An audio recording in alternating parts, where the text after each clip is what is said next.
लोकांमध्ये माझ्या पालकमंत्री पदाचा उत्साह पाहून आनंद वाटला। पर्यावरण मंत्री तथा जालना जिल्ह्याच्या पालकमंत्री पंकजा मुंडे यांची प्रतिक्रिया। प्रजासत्ताक दिनी जिल्ह्यात पाऊल ठेवणं याच्यासारखा सुवर्णयोग कोणताच नाही। पंकजा मुंडे, जालना जिल्ह्यात काम करताना पक्षपातीपणा कधीही कोणालाही जाणवणार नाही। मुंडे, सगळ्यांना वर्गांना न्याय मिळेल असं वचन मी प्रजासत्ताक दिनी जालना वासियांना दिले। पंकजा मुंडेंची प्रतिक्रिया।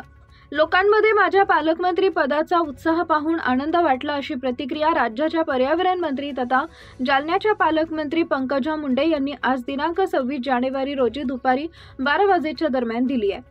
लोकांसाठी काम करण्यासाठी चांगलं वातावरण वाटलं असं म्हणत प्रजासत्ताक दिनी जिल्ह्यात पाऊल ठेवणं याच्यासारखा सुवर्णयोग कोणताच नाही असं पालकमंत्री पंकजा मुंडे यांनी म्हटलंय।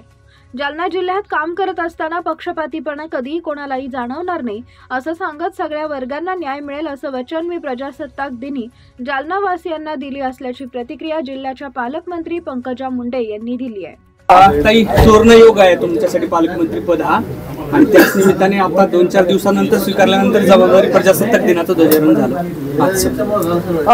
अगदी 2-4 दिवस आधीच सगळ्या राज्याचे पालकमंत्री जाहीर झाले आणि मला जालना जिल्ह्याचं पालकमंत्री पद डिक्लेअर झालं। त्या क्षणाला जालन्यातनं इतक्या फोनचा वर्षाव झाला आणि लोकांमध्ये एवढा उत्साह आहे तो बघून मला पण खूप आनंद वाटला की मला ह्या लोकांबरोबर ह्या लोकांसाठी काम करण्यासाठी खूप चांगलं वातावरण मला इथे वाटलं।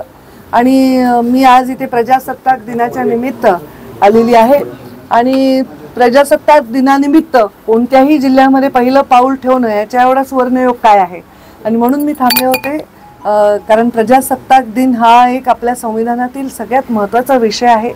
या देशामध्ये जो कोणी शपथ घेतो, मग ती आमदारकीची असेल, खासदारची असेल किंवा मंत्रिपदाची असेल, तो हीच शपथ घेतो की आपण कोणाविषयी ममत्व भाव बाळगणार नाही आणि कोणाविषयी कुठलीही वैराची भावना ठेवणार नाही आणि सरकार म्हणून लोकांच्या हिताची कामं करत राहू। तसंच पालकमंत्री म्हणून जालन्यामध्ये मी आलेली आहे। आज जुने आमचे स्नेही लोणीकर साहेबांकडे चहाला आले, याच्यानंतर आणखी काही आमदारांनी चहाला बोलवले, त्यांच्याकडे जाणारे नारायणराव आमचं स्वागत करणारे रस्त्यात कोचे, याच्यानंतर आपले दानवेंच्याकडे चहाला जाणार आहे। आणखी मला बरेच अर्जुनराव खोतकर आले होते, खासदार काळे आले होते, त्यांनी सगळ्यांनी बोलवलंय। मी म्हटलं आता टप्प्याटप्प्याने येते, अजून 2-3 ठिकाणी भेटी देणार आहे आणि आता मी गेस्ट हाऊसला सगळ्या आमदारांना आणि सगळ्या लोकप्रतिनिधींना स्नेहभोजनाचं निमंत्रण दिलेलं आहे। या जिल्ह्याचं काम करत असताना पूर्ण पक्षपातीपणा कधीही लोकांना जाणवणार नाही।